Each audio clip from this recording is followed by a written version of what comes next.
ওরও ইনপুট আছে। আমাদের সঙ্গে এখানে বসে আছেন এডিজি সাউথ বেঙ্গল, উনি ওই ডিটেলসটা শেয়ার করবেন।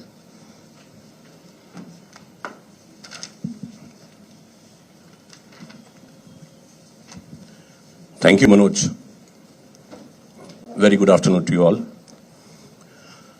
আমি শুরুতে যেটা বলবো সেটা হচ্ছে, শুরু থেকে পশ্চিমবঙ্গ ছাত্র সমাজের নামে প্রেস কনফারেন্স করে নবান্ন অভিযানের ডাক দেয়া হয়েছিল। আমরা সকলেই জানি, আপনারা সকলেই জানেন।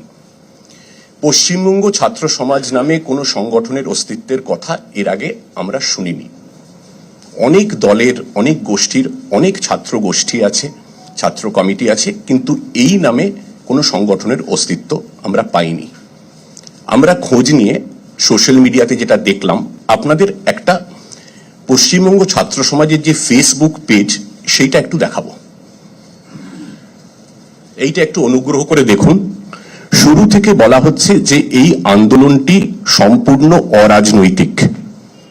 কাদের ফলো করা হয় পশ্চিমবঙ্গ ছাত্র সমাজে আপনারা দেখতে পাচ্ছেন। বাকিটা আপনাদের এবং সাধারণ মানুষের বিচার বুদ্ধি এবং বিবেচনার উপর ছেড়ে দিলাম।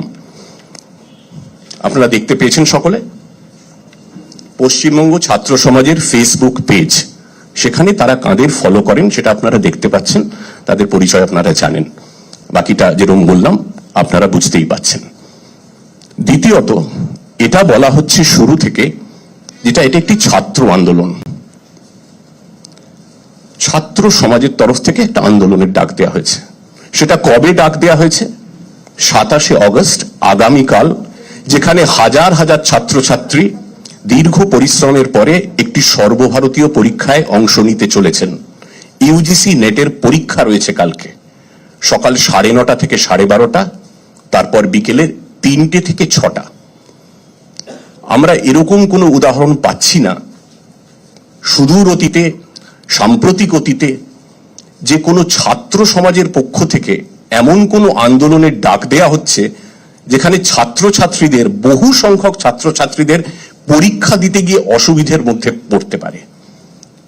এটা আমরা সত্যিই বুঝতে পারছি না এই ছাত্র সমাজ ছাত্র স্বার্থ বিরোধী এরকম একটা কাজ কেন করছেন। এটা সত্যি আমাদের প্রশ্ন, আপনাদের কাছেও হয়তো এই প্রশ্নটা মনে এসেছে। দ্বিতীয়ত, আমাদের কাছে বিশ্বস্ত সূত্রে বেশ কিছু তথ্য এসেছে। সেই তথ্যের অন্যতম একটি হলো, এই যে পশ্চিমবঙ্গ ছাত্র সমাজের তরফে যারা মূল সংগঠক, তাদের মধ্যে একজন গতকাল শহরের একটি 5 তারা হোটেলে এক রাজনৈতিক নেতার সঙ্গে দেখা করেছেন।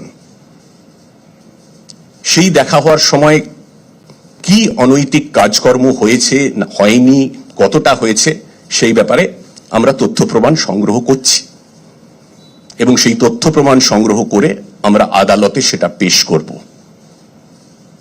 এটাও সাম্প্রতিকতাতে মনে করতে পারছি না যে কোনো পশ্চিমবঙ্গের ছাত্র সমাজ, কোনো ছাত্র সংগঠক একটি 5 তারা হোটেলে গিয়ে একজন রাজনৈতিক নেতার সঙ্গে দেখা করছেন। এতে খুব স্পষ্ট হয়ে যাচ্ছে কিছু নিহিত স্বার্থ আছে এর পিছনে। সোশ্যাল মিডিয়া সূত্রে যেরকম এডিজি আইন শৃঙ্খলা বলছিলেন, আমরা সূত্রে খবর পেয়েছি যে আগামীকালের নবান্ন অভিযানে সাধারণ মানুষের ভিড়ে মিশে গিয়ে কিছু দুষ্কৃতী ব্যাপক গন্ডগোল, অশান্তি, হিংসা এবং বিশৃঙ্খলা ছড়াতে পারে।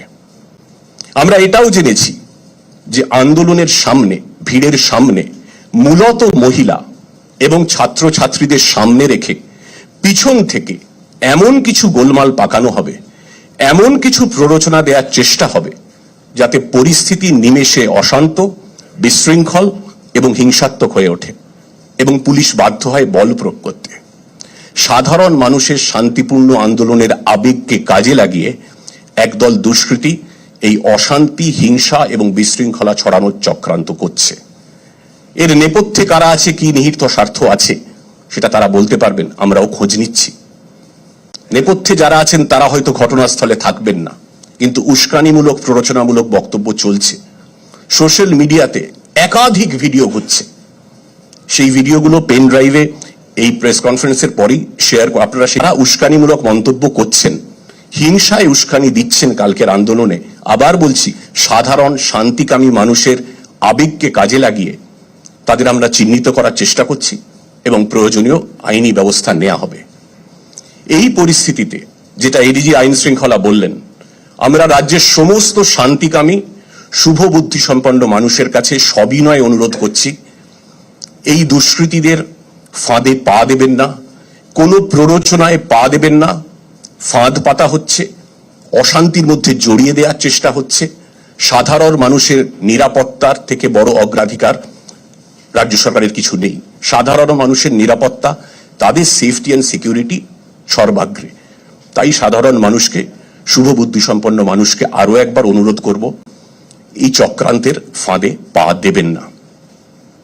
দ্বিতীয়, যেটা এডিজি আইন শৃঙ্খলা বলেছেন যে এই দুটি সমাবেশের যে ডাক দেওয়া হয়েছে, একটি পশ্চিমবঙ্গ ছাত্র সমাজের তরফ থেকে, একটি সংগ্রামী যৌথ মঞ্চের তরফ থেকে, এই দুটো সমাবেশই সম্পূর্ণভাবে অবৈধ এবং বেআইনি। কেন বলছি বেআইনি একটু ব্যাখ্যা করে দিই। যে কোনো মিটিং মিছিল যখন সংগঠিত হয়, তখন মহামান্য কলকাতা হাইকোর্টের অতীতে একাধিক ক্ষেত্রে একাধিক নির্দেশিকা দেয়া আছে যে মিটিং মিছিল সংগঠিত করতে গেলে যারা সংগঠন করছেন, যারা সংগঠক, তাদের কি কি দায়িত্ব পালন করার আছে। সেই দায়িত্ব তারা একটিও পালন করেননি এখনো পর্যন্ত। হাওড়ার পুলিশ কমিশনার এখানে বসে রয়েছেন, হাওড়া সিপি, তিনজন যারা প্রেস কনফারেন্স করেছিলেন পশ্চিমবঙ্গের ছাত্র সমাজের তরফে এবং সংগ্রামী যৌথ মঞ্চকেও তিনি চিঠি দিয়েছিলেন। চিঠি দিয়ে কি বলেছিলেন?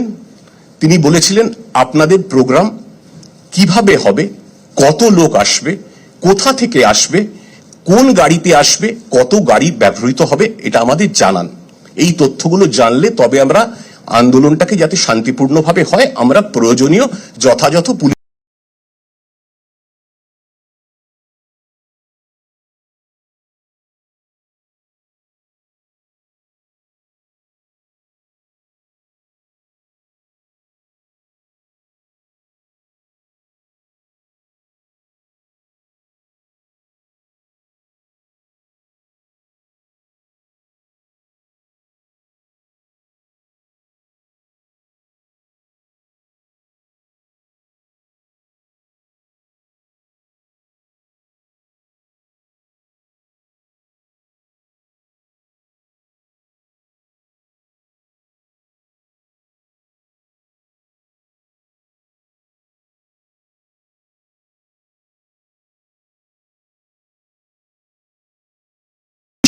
হাওড়ার পুলিশ কমিশনার বলেছিলেন উদ্যোক্তাদের, যেখানে বলবেন সেখানে আমরা আপনাদের প্রতিবাদের বন্দোবস্ত করে দেব এবং সেখানে আমরা পুলিশি বন্দোবস্ত রাখবো যাতে শান্তিপূর্ণভাবে আন্দোলন করতে কোনো অসুবিধা না হয়। কিন্তু নবান্ন রাজ্য সচিবালয়, এটা হাই সিকিউরিটি জোন, এখানে 163 বিএনএসএস, মানে নতুন যে আইন কার্যকর হয়েছে সম্প্রতি, ভারতীয় নাগরিক সুরক্ষা সংহিতা, সেটা জারি আছে। এই আইনটি হচ্ছে আগে যে আইন ছিল ক্রিমিনাল প্রসিজিওর কোড, ফৌজদারি কার্যবিধির 144 ধারার সমতুল্য। যেটা 144 ধারা ছিল সেটা এখন নতুন আইনে 163 ধারা। এই ধারা অনুযায়ী রেস্ট্রিক্টেড এরিয়ায়, নবান্ন যার মধ্যে পড়ে, নবান্ন এবং তার সংলগ্ন এলাকায় 5 জন বা তার বেশি মানুষের একত্রে জমায়েত নিষিদ্ধ। এটা বলা হয়েছিল তাদের, বারবার বলা হয়েছিল, ফোনে বলা হয়েছে, চিঠিতে বলা হয়েছে, অন্যত্র করুন, যেখানে খুশি করুন, কিন্তু রেস্ট্রিক্টেড এরিয়ায় করবেন না। উদ্যোক্তারা আমাদের কিচ্ছু জানাননি, ফর্মালি অ্যাপ্লাই করেননি। অনুমতি একটা চাওয়ার প্রক্রিয়া থাকে, আমরা এই প্রোগ্রাম করতে চাইছি। তাদেরকে বলা হয়েছিল আনুষ্ঠানিকভাবে আপনারা অনুমতি চান এবং জানান তথ্যগুলো, কিভাবে করবেন, কোথায় করবেন। তারা উত্তর দেননি এখনো পর্যন্ত, তারা প্রতিক্রিয়া দেননি।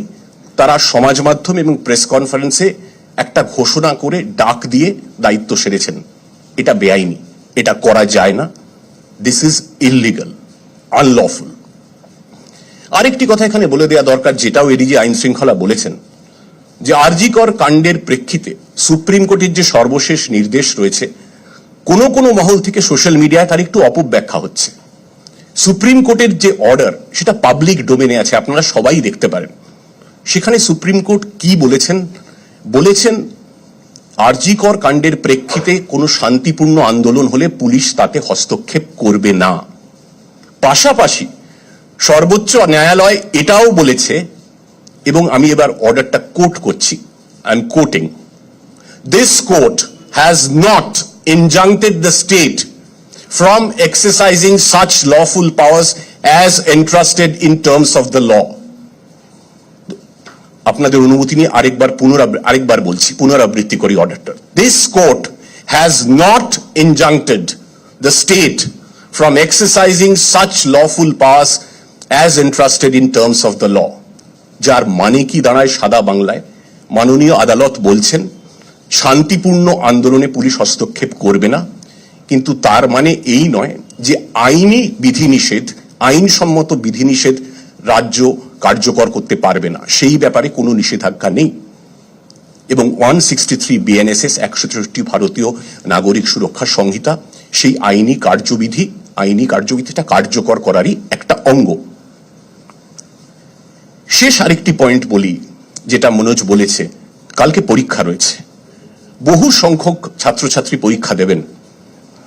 আমাদের কাছে অনেক মেসেজ আসছে কি করে যাব, অসুবিধে পড়বো কিনা। ছাত্র সমাজের আন্দোলনে ডাকে ছাত্রছাত্রীরা ব্যাপক অসুবিধার মধ্যে পড়েছেন, আশঙ্কার মধ্যে আছেন, উদ্বেগের মধ্যে আছেন।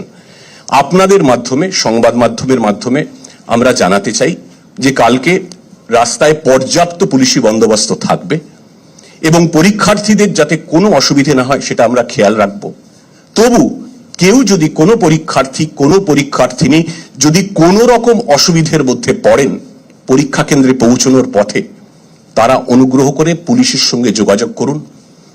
আমরা নিশ্চিত করব সমস্ত পরীক্ষার্থী যাতে নিরাপদে নির্বিঘ্নে তাদের নিজস্ব পরীক্ষা কেন্দ্রে পৌঁছতে পারেন। বিশেষ বাসের ব্যবস্থাও করা হচ্ছে হাওড়া স্টেশনে, শিয়ালদা স্টেশনে।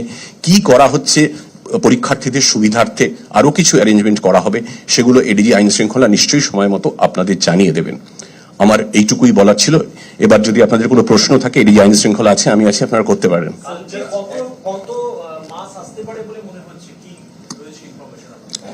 যেহেতু অর্গানাইজার যারা আছেন ওনারা আমাদেরকে কোনো স্পেসিফিক ইনপুট দেননি, তো এই ব্যাপারে আমাদের পক্ষে ইমিডিয়েটলি কিছু বলা সম্ভব নেই। বাট ইয়েস, আমাদের বিভিন্ন অর্গানাইজেশন, আমাদের বিভিন্ন ফিল্ড ইউনিট, ওদের কাছ থেকে কিছু কিছু ইনপুটস আমরা পাচ্ছি, তো সেটা আমরা পরে হয়তো আপনাদের সঙ্গে ডিটেলস শেয়ার করব। নবান্ন অভিযান কেন্দ্রে কালকে উইকডে আছে, নবান্নের যারা আধিকারিকরা আছেন বা কর্মীরা আছেন তারা আসবেন, সাংবাদিকরা আসবেন, তাদের আসা যাওয়ার ক্ষেত্রে, কারণ আপনারা চারদিক দিয়ে ব্যারিকেড করছেন, তাদের আসা যাওয়ার ক্ষেত্রে আপনারা কোনো বন্দোবস্ত করছেন বা ফ্রি তারা আসবেন? এটা আমাদের যারা ফিল্ডে আছেন ওদেরকে অলরেডি ব্রিফ করা আছে। যারা নবান্নতে যারা কাজ করছেন বা কাজ করতে আসবেন, দে আর মোস্ট ওয়েলকাম। ওদের কোনো রকম কোনো অসুবিধা না হয় সেটা আমরা ইনশিওর করে দেবো।